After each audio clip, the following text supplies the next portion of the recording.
সত্যি কথা, যখন কেউ সাথ দেওয়া থাকে না, হৃদয় দেখে আশেপাশে কেউ ভালোবাসার নেই, যেদিকেই দেখবেন অপমান আর তিরস্কার, তখন একটা রাস্তাই দেখা যায়, যেটা প্রভুর কাছে নিয়ে যায়।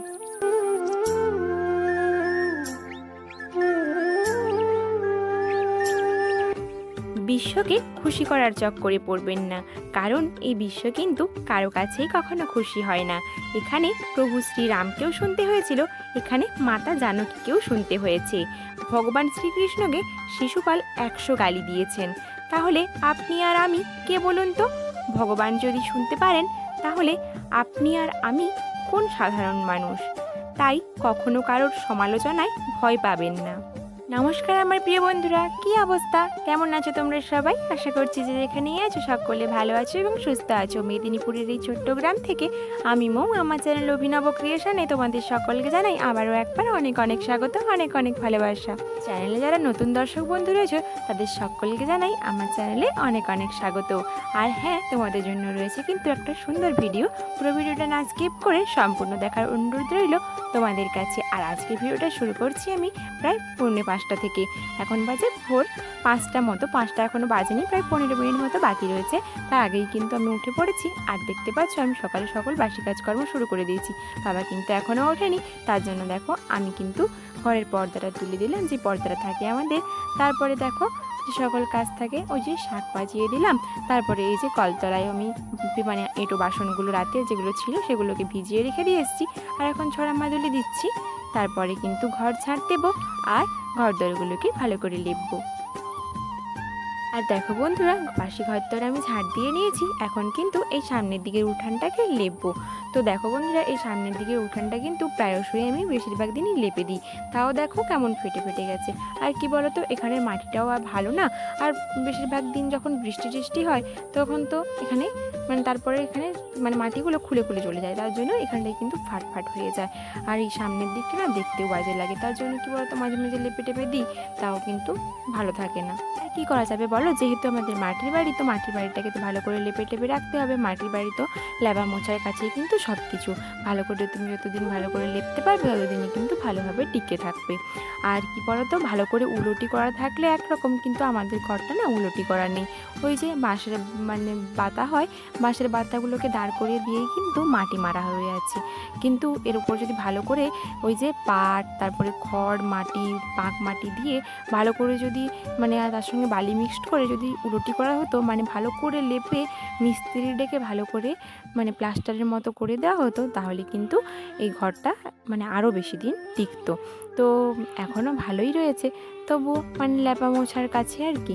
যতদিন ভালো করে লেপা মোছা করে রাখতে পারবে ততদিনই কিন্তু ভালোভাবে ঘরটা টেকসই। যাই হোক বন্ধুরা, দেখো আমি এখন এই সামনের দিকে যে দুয়ারটা রয়েছে এই দুয়ারটা কিন্তু লেপে নিচ্ছি। আর তোমরা দেখতে পাবে প্রত্যেক দিনের রুটিনে কিন্তু আমার এই সামনের দিকে দুয়ারটা লেপা থাকে। কি বলো তো, এখানে লেপা আমাকে করতেই হয়। এই সামনের দিকে দুয়ারেই কিন্তু আমাদের এইটাই বেশি ব্যবহার করা হয়। তোমাদেরকে তো এটা বলেইছি যে আমাদের এটা ডাইনিং রুম বলতে পারো। তো যখন বেডরুমে শোয়া হলো তো বেশিরভাগ ক্ষণটা কিন্তু এখানেই খাওয়া দাওয়া আমাদের সব কিছু এখানেই খাওয়া দাওয়া করা হয়, এখানে বসেই গল্প গুজব করা হয়, এখানেই প্রায় সারাদিনের বেশিরভাগ সময়টাই কাটানো হয়। তার জন্য এখানটা কিন্তু বেশি ব্যবহার করার কারণে কি বলতো, মাটির বাড়ি যেহেতু ধুলো ওঠে, মাটি উঠে যায়, খুলে যায়, তো এটাকে প্রত্যেক দিনই লেপা মোছা করতে হয়। আর এখানে যেহেতু খাওয়া হয়, খাওয়ার পরেও কিন্তু আমাদের একটা সেই খাওয়ার পরে দেখবে মাটির উপরে খেলে কিন্তু তারপরে সেই জলের ছিটা ফোটা এসব পড়তে পড়তে কিন্তু ওই ওই জায়গাটা খুলে খুলে যায়। তো চলাফেরা করতে করতে ওই জায়গাটা খুলে যায়, তো ওই জায়গাটাকে ভালো করে লেপতে হবে, তার জন্য এদিক থেকে ভালো করে লেপে দেওয়া হয়।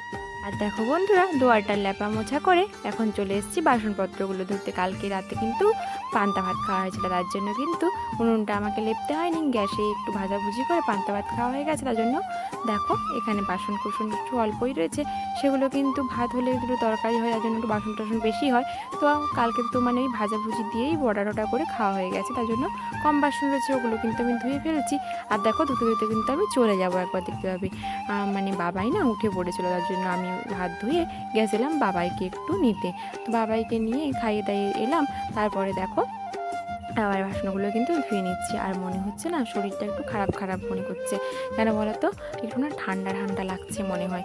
এই যে গরম ঠান্ডা না, এই যে এখন তো প্রায় 2-3 বার করে চান করে ফেলি, তার জন্য ঠান্ডা লেগে যাচ্ছে।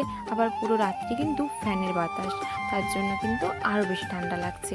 তো এদিকে গরমও সহ্য হয় না, আর এদিকে সারা রাত ফ্যানের বাতাস, আর এত চান করাও কি সহ্য হয় বলো? তো তার জন্য হয়তো একটু ঠান্ডাই লেগে গেছে। তো এই জন্য কেমন একটা যেন শরীরটা করছে। যাই হোক বন্ধুরা, দেখো সকালে গরুগুলোকেও না বের করে দিলাম ঘর থেকে। মা বড় গরুটাকে বের করলো, আর আমি ছোট গরুটাকে নিয়ে কিন্তু পেছন পেছন যাচ্ছি। গাই আর বাছুর, ওইটা গাই আর ওর বাছুরটা হচ্ছে আমি নিয়ে যাচ্ছি। এটা বাছুরের নামটা হচ্ছে ফুলি, বাছুরটাকে আমরা ফুলি ফুলি রাখি। তো দেখো ফুলি আর ফুলির মাকে কিন্তু আমি আর মা মিলে নিয়ে যাচ্ছি মাঠে। তারপর দেখো একটা জায়গাটায় বেশি ঘাস রয়েছে, সে জায়গাটা দেখে কিন্তু মাঠে পুঁতে দিল মা, মানে ফুলির মাকে। আর আমি ফুলকে কিন্তু একটু দূরের দিকে নিয়ে গিয়ে পুঁতে দিলাম। কি বলতো, এখন মাঠে কিন্তু খুবই ঘাস, যদি গরুগুলোকে ছেড়ে ঘুরিয়ে খাওয়া যায় তাহলে কিন্তু মানে সারাদিন আর কোনো খাওয়ারই লাগবে না। কিন্তু কি বলতো, এখানে আমাদের সামনে বাড়ি বলে, মানে দূরে দূরে যারা বাড়ি তারা কিন্তু ঘুরে ঘুরে খাইয়ে এখান থেকে নিয়ে যায় জড়িয়ে জড়িয়ে। কিন্তু আমাদের সামনে বাড়ি বলে আমরা কিন্তু মাঠের একটা জায়গায় যেখানে বেশি ঘাস টাস রয়েছে সামনাসামনি, সেখানে গিয়েই কিন্তু পেতে দিলাম। ওদেরও কিন্তু পেট ভর্তি হয়ে যায়। ওই একবার গিয়ে চালা দিতে হয় আর কি, চেলে দিয়ে আসতে হয়, তাহলে কিন্তু একটু জল টল খাইয়ে দিয়ে আসতে হয় মাঠে গিয়ে। তো তাহলে কিন্তু ওদের পেটটা ভর্তি হয়ে যায়, আর কিন্তু বেশি খাওয়ার লাগে না। খাওয়ার বলতে কি, ওরা তো খড়ই খায়। আর এই মানে বেশি একটু তার দিতে হয়, তার বলতে এই যে জল দেখানো, জলে একটু কুঁড়ো আটা বেশি করে দিতে হতো, এখন একটু কম করে দিতে হয়, এই ঘাস টাস বেশি করে খায় বলে। তো যাই হোক বন্ধুরা, মাঠে দেখো আমি কিন্তু ওই দূরের দিকটায় নিয়ে গিয়ে ফুলিকে পুঁতে দিলাম। তারপরে দেখো আমি চলে আসব, আর এখন কিন্তু মা গোয়ালের ঘরটা ঝাড় দিয়ে দিচ্ছে, আর গোমাগুলো বের করে দিল, মানে গোবরগুলো। তো আমি এসে গোবরগুলো দেব, তো গোবরগুলো ঘুঁটে দেওয়া হবে। আর আজকে না ওয়েদারটা খুবই মেঘলা মেঘলা, মানে রোদ ওঠার কিন্তু নাম নিচ্ছে না। আমাদের এখানে কিন্তু 6টা বাজলেই কিন্তু খুব রোদ উঠে যায়, আর এখন তো প্রায় 6টা বাজতেই চললো, 6:45 মতো বাজে। তো এখনও কিন্তু রোদের কোনো দেখা মেলেনি। তো দেখি কখন রোদ ওঠে। আজকে ওয়েদারটা দেখে মনে হচ্ছে কিন্তু রোদ উঠবে না, আর সামনে তো কয়েকদিন থেকেই বলছে বৃষ্টি শুরু হয়ে যাবে, মানে বর্ষা চলে আসবে। যতগুলো জ্বালানি সংরক্ষণ করে রাখা যায় ততই কিন্তু লাভ। তো তার জন্য দেখো কিছু কিছু ঘুঁটে দিয়ে রাখছি, তো এগুলো না বস্তার উপরে করে দিচ্ছি। তো বৃষ্টি হলে ওগুলোকে না ঢাকা দিয়ে যাবে, না হলে ওই বস্তা সমেত তুলে নিয়ে আসা যাবে। তারপরে কি বলতো, কিছু আরও জ্বালানি কিন্তু গুছিয়ে গাছিয়ে রাখতে হবে। তো কিছু কিছু করে রাখছি, তবু যত বেশি করে রাখা যায় তত কিন্তু লাভ বেশি। তো তাহলে বর্ষার সময় আর কোনো চিন্তা করতে হয় না। তো ঘুঁটে আর বেশি কিন্তু নেই, যদি কটাই আছে সেগুলো দেখি কী করে বর্ষাটা পার হয় কি না। তো দেখো বন্ধুরা, ওইদিকে কয়েকটা কিন্তু ডাব বাগলা পড়েছিল। ডাব বাগলা বলতে ওই ডাবের যে ডালগুলো, তো ওইগুলো কিন্তু নিয়ে এলাম। ওইগুলোকে কেটে কেটে রাখবো গুছিয়ে গুছিয়ে। তো ওইগুলো কি হয় বলো তো, ওইগুলো না তো মানে মানে বেশি একটা শক্ত জ্বালানি হয় না, কিন্তু কি বলো তো, ওইগুলো সে উনুন ধরানোর সময় বর্ষাকালে কিন্তু খুব কাজে লাগে। খড়ও ভিজে যায় আর পাতা ডালাও কিন্তু ভিজে যায়, তখন কিন্তু এইগুলো দিয়ে একটু উনুনটাকে ধরিয়ে নিলে, তারপরে কিন্তু ঘুঁটে কাঠ ফাট দিয়ে কিন্তু ডালা ফালা দিয়ে দিলে কিন্তু উনুনটা খুব সুন্দর জ্বলে যায়। তার জন্য এইগুলোকে দেখো কেটে নেব, দিয়ে আটি আটি করে কিন্তু রেখে দেবো। ওই যে আমাদের নতুন যে বাথরুমটা হচ্ছিল, ওতে কিন্তু তো আমরা এখন ব্যবহার করি না, তোমাদেরকে বলেইছি। তো ওখানে তো জ্বালানি সব স্টোর করে রাখা রয়েছে বর্ষার জন্য, তোমাদেরকে দেখো দেখিয়েছিলাম আগে। তো ওখানেই কিন্তু জ্বালানিগুলো স্টোর করে রেখে দেবো। তো এগুলো বেশি মানে আগেও আমি কিছু কিন্তু কেটে রেখেছি, তো আমাদের অনেক দিন আগে একটা ভিডিওতে কিন্তু দেখিয়েছিলাম। তো দেখো এখনও কিছু পাতা কিন্তু কেটে রাখছি। আর বাবাও কিন্তু কিছু, ওই যে আমাদের একটা তাল গাছ রয়েছে, তাল গাছের কিছু ডাল এনে কিন্তু মানে ওই বাগলাগুলো এনে কেটে কেটে ওরকম করে রেখেছে। তো এই অনেক কিন্তু মানে তবু স্টোর করে রাখা রয়েছে। অনেকের তো কিন্তু নেই, কিনতে হবে জানো তো, ওই যে মিল থেকে কাঠচেরা মিল থেকে কিন্তু কিনে আনতে হবে। তো আমার তবু তো কিছু কিছু জ্বালানি রয়েছে। আর দেখো বন্ধুরা, এদিকে জ্বালানি কাটছি, মানে এই যে পাতাগুলো গুছিয়ে রাখছি, আর এদিকে দেখো আমাদের বাড়ির পঞ্চায়েত হাজির হয়েছে। তো পঞ্চায়েত বলতে দেখো আমার ছেলে, ওর সব দিকে পঞ্চায়েতই করতে হয়। দেখো না আমি এখানে জ্বালানি কাটছি, তো চলে এসছে, এসে কিন্তু ওই ডালগুলো নিয়ে এদিকে রাখছে ওদিকে রাখছে, মানে মেরেও দেয় কিন্তু যখন তখন, জানো তো, হাতের কাছে লাঠি টাঠি পেলে। তো ও খুব বদমাশ, ও যাকে তাকে কিন্তু যখন তখন মেরে দিতে পারে। তার জন্য ওর থেকে একটু সাবধানে থাকতে হয়, আর ওকেও সবার থেকে মানে সাবধানে রাখতে হয়। কেন কি বলো তো, ও খুবই দুষ্টু হয়েছে। আর এখানে তো জানো তো গ্রামে মানে আমাদের পুকুর টুকুর অনেক রয়েছে, আর ওর পুকুরের কাছে যাওয়ার কিন্তু খুব নেশা রয়েছে। তো তাই জন্য ওকে একটু সামনে রাখতে হয়। ও কিন্তু প্রায় প্রত্যেক ভিডিওতেই আমার কিন্তু চলে আসে, কিন্তু আমি এডিট করার সময় ওগুলো বাদ দিয়ে দিই বলে ওগুলো তোমাদেরকে দেখাই না বলে তোমরা হয়তো বুঝতে পারো না। হলে ও ক্যামেরার সামনে কিন্তু প্রায় চলে আসে। তো ও সব সময় কিন্তু খালি গায়ে অনেক সময় বেশিরভাগ সময় থাকে বলে তোমাদেরকে দেখাই না খুব একটা।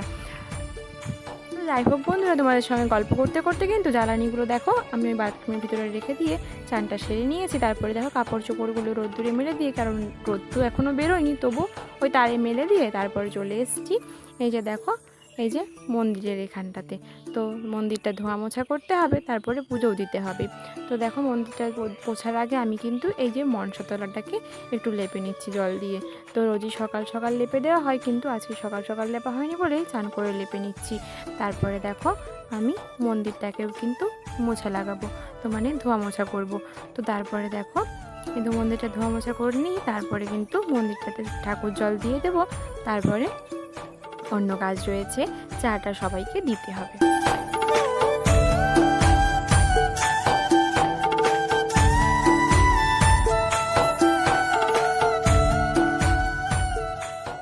বন্ধুরা আমি দেখো এখন চা বসিয়ে দিয়েছি। তো আমাদের ওখানে না 2 রকমের চা হয় বেশিরভাগই দিনই। তো দেখো এখন লিকার চা হচ্ছে, এরপরে কিন্তু দুধ চা হবে। তো লিকার চাটা আমার বরমশাই আর শ্বশুরমশাই খান, আর দুধ চা আমরা সবাই খাই। আর হ্যাঁ বন্ধুরা, কালকে কিন্তু রাতে ভাইও বাড়ি এসছে কলকাতা থেকে। আর হ্যাঁ বরমশাই তো আগের দিন বাড়ি এসছে। তো দেখো বন্ধুরা, তো বরমশাই না একটু জ্বর জ্বর করছে, তার জন্য ওকে একটু লিকার চা দেবো। আর ও বেশিরভাগ সকালের দিন কিন্তু লিকার চাই খায়। বরমশাইয়ের শরীরটা যেহেতু খারাপ করছে, তাই এখনও কিন্তু ও শুয়ে আছে, তাই ওকে আমি চাটা দিতে এলাম রুমে। তারপরে দেখো ওর ফোনটা খুলে কিন্তু তোমাদেরকে দেখাচ্ছি টাইমটা এখন কটা বাজে। এখন বাজে 6:32। আর এখনই কিন্তু আমার প্রায় সব কাজই কিন্তু কমপ্লিট হয়ে গেছে। দেখছো যে সকালে টুকটাক কাজ বাকি রয়েছে, কিন্তু সকালে যে সকল বাসি কাজকর্মর সঙ্গে সঙ্গে যে সকল কাজকর্ম থাকে, যেমন চান টান করে ঠাকুর পুজো দেওয়া, খাওয়া দাওয়া করা, মানে চা জলখাবার খাওয়া, তো সেগুলো কিন্তু দেখো আমি টাইমের মধ্যে করে নিয়েছি। দেখো আমি 4:45 উঠেছিলাম, আর এখন বাজে কিন্তু 6:32। তো এর মধ্যেই কিন্তু আমার দেখতে পাচ্ছ বেশিরভাগ কাজই কিন্তু সকালে সারা হয়ে গেছে। তো দেখো বন্ধুরা, এরকম কিন্তু যদি তোমরাও তাড়াতাড়ি করে একটু ঘুম থেকে উঠতে পারো আর টাইমের মধ্যে কাজগুলো কিন্তু করে নিতে পারো, তাহলে কিন্তু তোমরা সারাদিন কিন্তু একটু ফ্রেশভাবে থাকতে পারবে। বন্ধুরা চা মুড়ি খেয়ে কিন্তু এখন চলে এসেছি জলখাবারের জন্য কিছু বানাতে। ওই 9-9:30 দিকে যে খাবারটা খাওয়া হবে আর কি। কেউ কেউ বলছে পান্তা খাবে, আর কেউ কেউ বলছে মুড়ি। তার জন্য একটু পেঁয়াজের পকোড়া করলাম বেসন দিয়ে, আর একটু আলু ভেজে রাখবো। তো 2 রকমের ভাজাভুজি করে রাখলাম, যে যেটা খায় কিন্তু খাবে। তো তারপরে দেখো একটু পরে কিন্তু খাওয়া দাওয়া হয়ে যেতেই চলে এসেছি কলপাড়ে। খাওয়া দাওয়ার সব বাসন টাসন নিয়ে এসেছি, আর নিয়ে এসেছি জলের বোতলগুলো। তো কালকে তো বিকেলে ধরা হয়েছিল জল মানে খাওয়ার জন্য, তো ওইগুলো এখন ফুরিয়ে গেছে। আমাদের অনেক কটাই বোতল রয়েছে বলেই কিন্তু এতক্ষণ মানে হয়েছিল জলটা। তো তারপরে দেখো জলগুলো ভরে নেব। তো বোতলগুলো খালি হয়নি বলে কিন্তু আমি চান করার আগে কিন্তু বোতলগুলো মানে জল ভরে রাখিনি। তারপরে দেখো এখন কিন্তু জলগুলো ভরে নেব। আর দেখো বাবাই কিন্তু এখনও এসে দুষ্টামি করছে।